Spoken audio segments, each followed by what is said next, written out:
वे ये बच्ची मुझे चाहिए। इनके घर में कितने लोग रहते हैं, कौन कितने बजे कहाँ जाता है, कितने बजे खाते हैं और कितने बजे सोते हैं, मुझे सारी डिटेल्स चाहिए।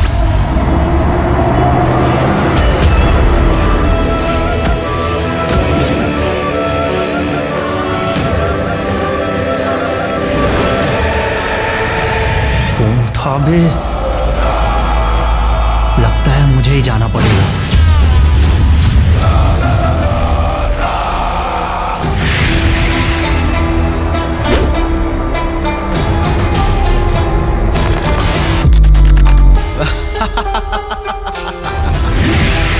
क्या है कि ना, मैं खुद एक तूफान के जैसे हूं, जहां भी जाता हूं तबाही मचा देता हूं। और तुम सब बेवकूफ उस तूफान के दरवाजे पे दस्तक देने के लिए आ गए। मुझे पता था कि तुम सब आओगे,